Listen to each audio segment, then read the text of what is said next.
नमस्कार, माता हिंगलाज टीव्ही बातमीपत्रात आपलं स्वागत। सुरुवातीला पाहूया दिवसभरातील काही ठळक घडामोडी।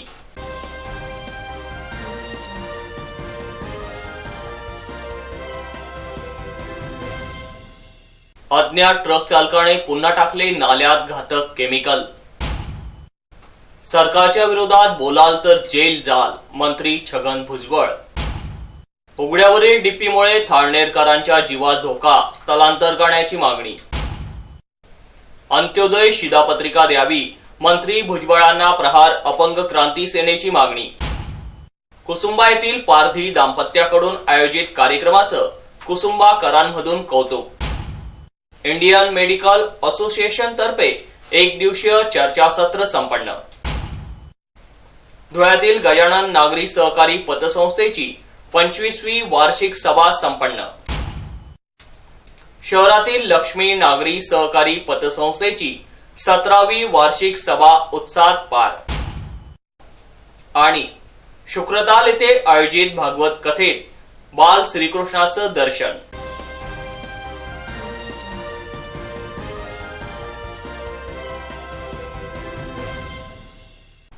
आता बघूया बातमीपत्र विस्ताराने। धुळे तालुक्यातील असलेल्या सुरत नागपूर महामार्गालगत नवे भदाणे गावालगतच्या नाल्यात पुन्हा माथे फिरू ट्रक चालकाने केमिकल टाकल्याची घटना घडली आहे। यामुळे नेर आणि भदाणे येथील पाणी पुरवठा दूषित होऊन नागरिकांच्या जीवाला धोका निर्माण झालाय। गेल्या 10 ते 15 दिवसांपूर्वी ट्रक चालकाने महामार्गावरील नवे भदाणे गावाजवळील नाल्यात केमिकल टाकलं होतं। त्यामुळे नेर आणि नवे भदाणे गावाचा पाणी पुरवठा बंद ठेवण्यात आला होता। पाण्याचे नमुने जिल्हा प्रयोगशाळेत पाठवल्यावर पाणी पिण्यास अयोग्य असल्याचा अहवाल प्राप्त झाला होता। आता पुन्हा ट्रक चालकाने याच नाल्यात केमिकल टाकल्याने ते नदीत जाऊन जीवजंतू नष्ट झाले आहेत। त्यात विहिरींचा पाणी पुरवठा पुन्हा दूषित होणार आहे। त्यामुळे असा प्रकार करणाऱ्या माथे फिरू ट्रक चालकाचा पोलिसांनी शोध घ्यावा आणि त्यावर कारवाई करावी अशी मागणी ग्रामस्थांनी केली आहे। नमस्कार, मी दगडू गोयकर बोलत आहे नवे भदाणे येथून। 8 दिवसापूर्वी एका टँकरवाल्याने आमच्या नाल्यामध्ये तर केमिकल सोडलंय। ते केमिकल सोडल्यामुळे काही झाडं मासे वगैरे मेले आणि त्याच नाल्याला आमची वॉटर सप्लायची विहीर आहे, ते विहिरीचं पाणी थोडं दुष्परिणाम झालंय। आम्ही 8 दिवसापासून बाहेर बाहेरून पाणी आणून पित आहे। तर परत आता वापस त्याच टँकरवाल्याने आमच्या त्याच नाल्यापासून दुसऱ्या नाल्याला 100 मीटर वापस केमिकल सोडलं आहे। ते केमिकल परत जर झालं तर काहीतरी जीवितहानी होऊ शकते। आता हे बघा, हे केमिकल पूर्ण केमिकल सोडलंय त्यांनी, हे केमिकल सोडलंय। हे केमिकलची बुडबुड येत आहे, झाडं मेले। परत दुसरा मुद्दा असा आहे की प्रशासनाने लवकरात लवकर ह्याची काहीतरी दखल घ्यायला पाहिजे आणि त्या गाडी ड्रायव्हर विरुद्ध गुन्हा दाखल करायला पाहिजे। जर अन्यथा प्रशासनाने जर दखल नाही घेतली तर परत काही जीवितहानी होऊ शकते। त्याच्यासाठी अज्ञान गाडीच्या ड्रायव्हराविरुद्ध हा गुन्हा दाखल करण्यात यावा, अन्यथा प्रशासन जबाबदार राहील। राष्ट्रवादी काँग्रेस, शिवसेना आणि काँग्रेसचे मतभेद असले तरी या तिन्ही पक्षांचे नेते खंबीर असल्याने महाविकास आघाडी सरकारला धोका नाही। एका कुटुंबातील 2 भावात मतभेद असतात। सरकारमध्ये तिन्ही वेगवेगळ्या विचारधारेचे पक्ष आहेत। त्यात ओबीसींना आरक्षण मिळवण्यासाठी लढाई सुरू आहे। ओबीसींचे आरक्षण परत मिळवण्यासाठी एकमेकांविरुद्ध न लढता एकत्र लढावे असे मत अन्न व नागरी पुरवठा मंत्री छगन भुजबळ यांनी केलं। धुळे शहरातील राष्ट्रवादी काँग्रेस भवनात राष्ट्रवादीच्या कार्यकर्त्यांचा शनिवारी सायंकाळी मेळावा झाला। यावेळी राष्ट्रवादीचे प्रदेश उपाध्यक्ष अनिल गोटे, जिल्हाध्यक्ष किरण शिंदे, ओबीसी सेलचे ईश्वर मालदिवे, महानगर प्रमुख रणजित भोसले, महिला आघाडीच्या अध्यक्षा ज्योती पावरा, तालुकाध्यक्ष राजेंद्र चितोडकर, NS पाटील, किरण पाटील, माजी जिल्हाध्यक्ष संदीप बेडसे, डॉक्टर जितेंद्र ठाकूर आदी उपस्थित होते। मंत्री छगन भुजबळ म्हणाले की लोकशाही टिकवण्याची जबाबदारी सर्वांची असल्याने जातीयवादी शक्तींविरुद्ध एकत्र लढले पाहिजे। त्यासाठी राष्ट्रवादी, शिवसेना व काँग्रेस हे वेगवेगळ्या विचारधारांचे पक्ष एकत्र आले आहे। तीनही पक्षांचे नेते शरद पवार, उद्धव ठाकरे आणि सोनिया गांधी भक्कम असल्याने सरकारला धोका नाही, असे ते यावेळी म्हणाले।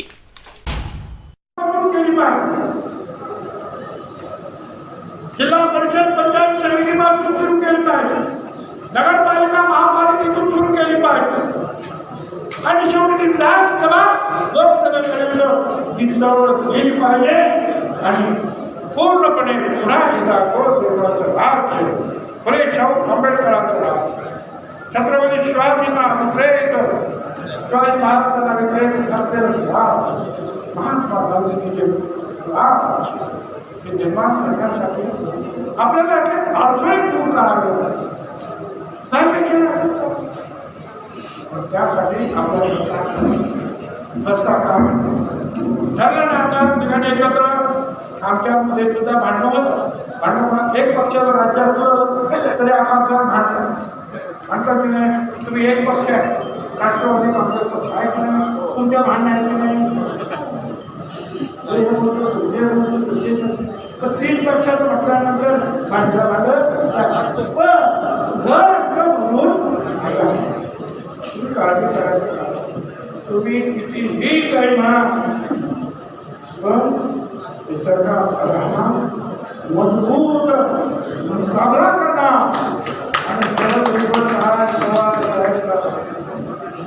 आणि पुढे कामगार आमच्यापैकी काम करत राहणार.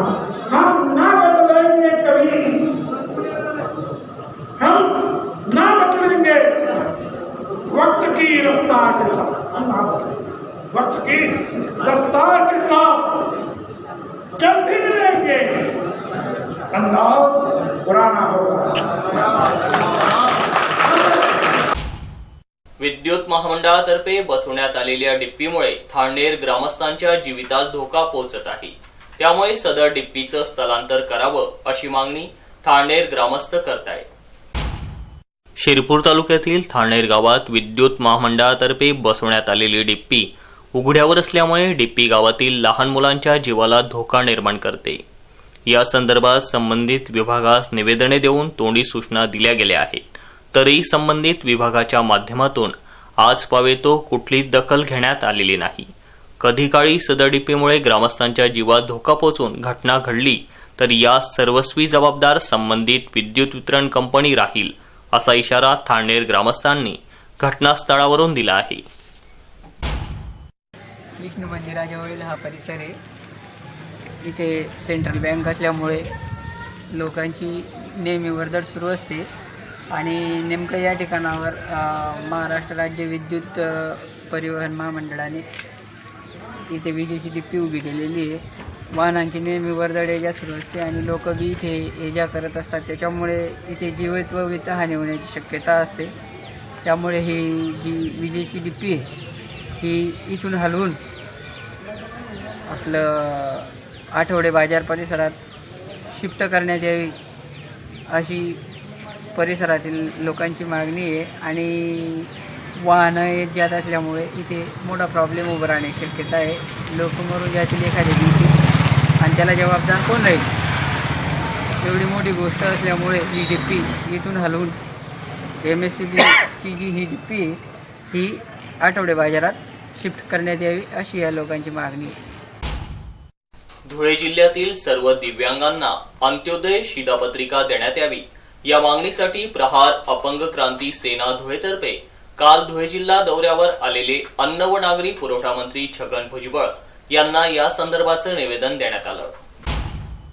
प्रस्तुत निवेदनात म्हटलं आहे की धुळे जिल्ह्यातील सर्व दिव्यांगांना अंत्योदय शिधापत्रिका मिळावी यासाठी धुळे जिल्ह्यातील पुरवठा अधिकाऱ्यांना निवेदने दिली गेली.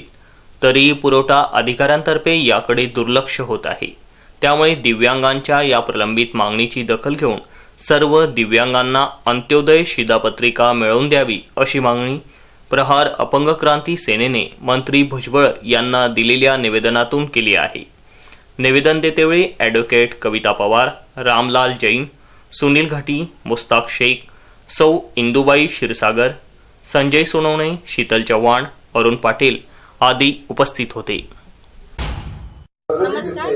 आज आम्ही अन्न आणि पुरवठा मंत्री छगनजी भुजबळ यांना भेटण्यासाठी आलो होतो. जिल्ह्यानुसार दिव्यांगांना अंत्योदय शिधापत्रिका हे मिळायलाच पाहिजे आणि आपल्या धुळे जिल्ह्यामध्ये अजूनपर्यंत हे काम व्यवस्थितपणे झालेले नाहीये आम्ही अधिकाऱ्यांकडे जातो, अधिकारी आम्हाला याचे उत्तर देत आहेत. म्हणून आज आम्ही माननीय छगनजी भुजबळ यांना भेटायला आलेलो होतो आणि त्यांनी आम्हाला सांगितलेलं आहे की आपण नेहमी झालं पण प्रत्येकाला 1 आणि 2 रुपये किलो धान्य भेटेल असं मी तुम्हाला आज विश्वास देतो. सगळ्या दिव्यांगांना न्याय मिळेल असंही त्यांनी आम्हाला सांगितलं. त्याबद्दल त्यांचे आम्ही धन्यवाद करतो. जय हिंद, जय महाराष्ट्र.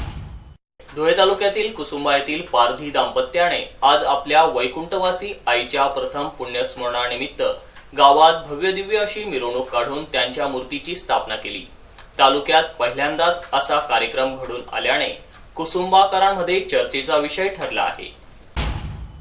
तालुक्यातील कुसुंबा गावातील गल्ली नंबर 6 मधील रहिवाशी शिवाजी निंबा पारधी, बबलू निंबा पारधी, दशरथ निंबा पारधी, अशोक निंबा पारधी या पारधी दाम्पत्याने आज आपल्या वैकुंठवासी मातोश्री सखुबाई निंबा पारधी यांच्या प्रथम पुण्यस्मरणार्थ मूर्तीची स्थापना केली. तत्पूर्वी कुसुंबा गावात बग्गीवर तथा ढोल ताशांच्या गजरात भव्य मिरवणूक काढली. गावातील विविध भागांमधून जात असलेल्या मिरवणुकीप्रसंगी गावातील महिलांनी मूर्तीची आरती करून दर्शन घेतलं. त्यात बग्गीपुढे काहींनी फुलांचा वर्षाव केला. तसेच मिरवणुकीप्रसंगी गावातील सर्वेसर्वा तथा राष्ट्रवादीचे जिल्हाध्यक्ष किरण शिंदे तसेच कुसुंबा गटाचे जिल्हा परिषद सदस्य संग्राम पाटील व पंचायत समिती सदस्य रितेश पाटील यांनी देखील उपस्थिती दर्शवित मूर्तीचं दर्शन घेतलं. मिरवणुकीत आपला सहभाग नोंदवला. आपल्या आई वैकुंठवासी सखुबाई यांच्या आठवणी सदैव स्मरणात राहाव्यात व त्यांच्या जाण्याची कधीही उणीव भासू नये यासाठी सदर पारधी दाम्पत्याने आपल्या आईच्या मूर्तीची स्थापना केल्याचं सांगण्यात आलं.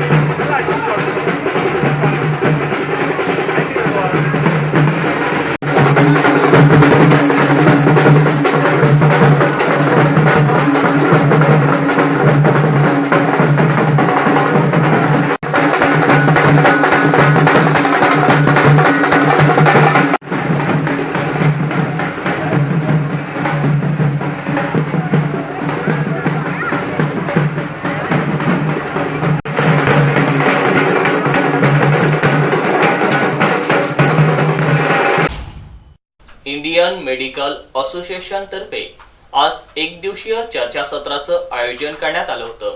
डॉक्टर रवी वानखेडकर यांच्या वाढदिवसाचं औचित्य साधून या चर्चासत्राचं धुळ्यात आयोजन करण्यात आलं होतं. इंडियन मेडिकल असोसिएशन धुळेतर्फे आज धुळे शहरातील जेल रोडवरील IMA हॉल येथे एक दिवसीय चर्चासत्राचं आयोजन करण्यात आलं होतं. चर्चासत्रात देशभरातील प्रख्यात तज्ज्ञ डॉक्टर्स यांनी रुग्णालयांविषयी समस्यांवर संबोधन केलं. याचा लाभ भारतभरातील डॉक्टरांनी ऑनलाईन घेतला. चर्चासत्रात IMA महाराष्ट्र राज्याचे अध्यक्ष डॉक्टर राधाकृष्ण व त्यांच्या कार्यकारी मंडळातील सदस्यांनी उपस्थिती दर्शवली होती. याप्रसंगी धुळे IMAच्या सदस्या डॉक्टर नीता बियाणी यांची IMA महाराष्ट्र राज्याच्या उपाध्यक्षपदी निवड झाल्याने त्यांचा यावेळी सत्कार करण्यात आला. कार्यक्रमाच्या यशस्वीतेसाठी doctor Ravi Wankhedkar, doctor Radheshyam Roda, doctor Minal Wankhedkar, doctor Mandar Mhaskar, doctor Jayant Deore, doctor Deepak Shejwal, doctor Sachin Dhole, doctor Neeta Hatkar, doctor Yogesh Borse आदींचं योगदान लाभलं होतं. Wrong identification of the person, wrong, absolutely gross negligence. Getting burns in an incubator, gross negligence. So these are the examples of gross negligence, are also called as the things speak for themselves. In technical language, it is called as res ipsa loquitur. So res ipsa loquitur is one aspect or one variety of negligence, where the patient has not to prove anything. It is proved by the facts of the case themselves. It is very difficult to defend these cases. So this is one category. Fortunately, they are less, but they do occur. Or utter disregard for the patient's life, that no doctor will do. No doctor will do it intentionally. Second part is omission or commission of an act which is expected to be done by a reasonable doctor. And to give an example, a primary with a breech presentation. Shri Gajanan नागरी सहकारी पतसंस्थेचे chairman Omprakash Agarwal यांच्या अध्यक्षतेखाली पतसंस्थेची 25वी वार्षिक सभा घेण्यात आली। सभेची सुरुवात श्री गणरायासह श्री अग्रसेन महाराज यांच्या प्रतिमेचं पूजन करून करण्यात आली। याप्रसंगी chairman Omprakash Agrawal, vice chairman Deepak Agrawal, सचिव ओमप्रकाश खंडेलवाल, संचालक विनोद अग्रवाल, दिनेश अग्रवाल, मयूर शहा, रवींद्र अग्रवाल, प्रकाश उबाळे, रमेश कालोया, सतीश अग्रवाल, संगरत्न जावरस, संगीता देवी अग्रवाल, आशा देवी अग्रवाल आदी संचालक मंडळाचे अधिकारी पदाधिकारी उपस्थित होते। सर्व संचालक, ऑडिटर आणि सभासद बंधूंनो, एकूण नफा यावर्षी 13,68,892 रुपये झालेला आहे। आपलं रिझर्व्ह फंड गंगाजळी त्याच्यापैकी नफ्यामधून 3,42,310 रुपये आपण रिझर्व्ह ठेवलं आहे। लाभांश 15% प्रमाणे 2,20,000 रुपये आपण सभासदांना वाटणार आहोत। धर्मदाय निधी 25,000, इमारत निधी 2,50,000, सभासद कल्याण निधी 1,50,000, लाभांश समीकरण निधी 1,27,000, संशयित कर्ज निधी 1,27,000, संशयित कर्ज व्याज निधी 1,27,000, शिल्लक नफा 393 रुपये।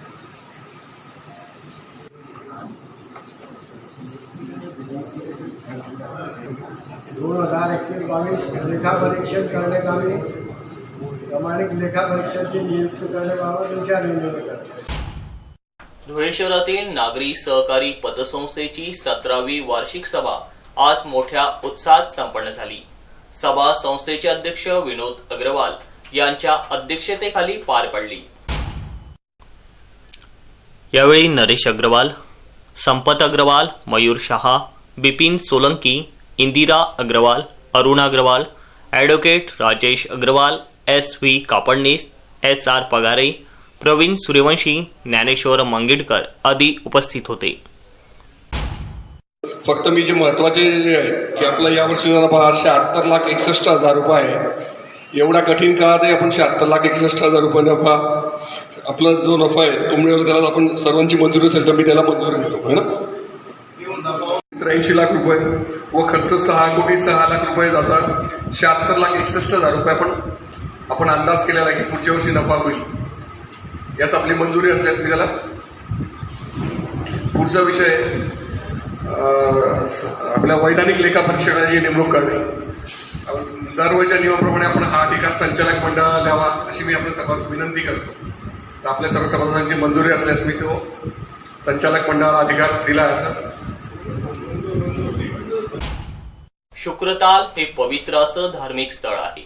या ठिकाणी शुकदेव गोस्वामी यांनी 5,000 वर्षापूर्वी अभिमन्यू यांचा मुलगा महाराज परीक्षित यांना श्रीमद भागवत कथा सांगितली होती। त्या पार्श्वभूमीवर दरवर्षी येथे भागवत कथेचं आयोजन केलं जातं। यंदाही श्रीमद भागवत कथेचं आयोजन करण्यात आलं असून या ठिकाणी हरिभक्त परायण खगेंद्रजी महाराज भागवत कथेचं निरूपण करतायत। नागरिकांना धार्मिकतेची गोडी निर्माण व्हावी यासाठी शहादा येथील सोमनाथ टूर्स अँड ट्रॅव्हलच्या माध्यमातून दरवर्षी तीर्थयात्रेचं आयोजन करण्यात येतं। यावर्षी देखील मथुरा, वृंदावन, शुक्रताल आदी धार्मिक ठिकाणी ही तीर्थयात्रा काढण्यात आली आहे। यात धुळे, शहादा, नाशिक, पुणे येथील भाविक या तीर्थयात्रेत सहभागी झाले आहेत। विशेष बाब म्हणजे सदर सोमनाथ टूर्स अँड ट्रॅव्हलच्या माध्यमातून शुक्रताल या धार्मिक व पवित्र ठिकाणी श्रीमद भागवत कथेचं आयोजन करण्यात आलं आहे। कथेचा दुसरा दिवस असल्याने कथेत हरिभक्त परायण खगेंद्रजी महाराज हे कथेचं निरूपण करत आहे। त्यांनी भागवत कथेचं महत्त्व पटवून नागरिकांना धार्मिकतेचा वसा कसा जपायचा याविषयी मार्गदर्शन केलं। शुक्रताल येथे खगेंद्र महाराज यांच्या भागवत कथेला धुळ्यातील भावसार समाजाच्या समाज बांधवांनी उत्स्फूर्त प्रतिसाद देऊन कथेचा लाभ ते घेत आहे। शुक्रताल येथे सुरू असलेल्या श्रीमद भागवत कथेत धुळ्यातील प्रसिद्ध व्यक्तिमत्व डॉक्टर राजेंद्र मधुकर भावसार उर्फ राजू भावसार फेटेवाले यांचा चिरंजीव कृष्णा भावसार याने बालकृष्णाची भूमिका साकारून उपस्थितांचे लक्ष वेधून घेतले.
शेवटी पुन्हा एक नजर ठळक घडामोडींवर.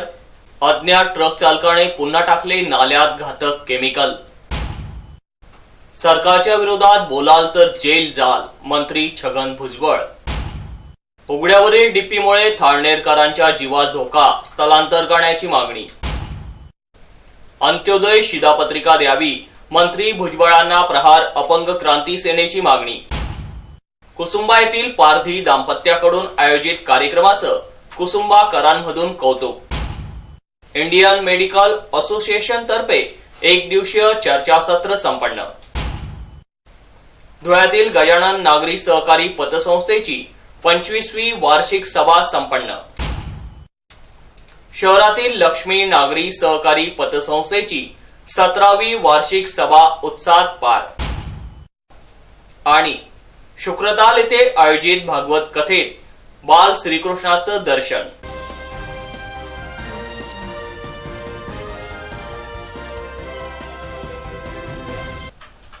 आणि याच बरोबर माता हिंगलाज टीव्हीचं बातमीपत्र संपलं. पुन्हा भेटूया पुढील बातमीपत्रात. तोपर्यंत पाहत राहा फक्त माता हिंगलाज टीव्ही. जय हिंगलाज.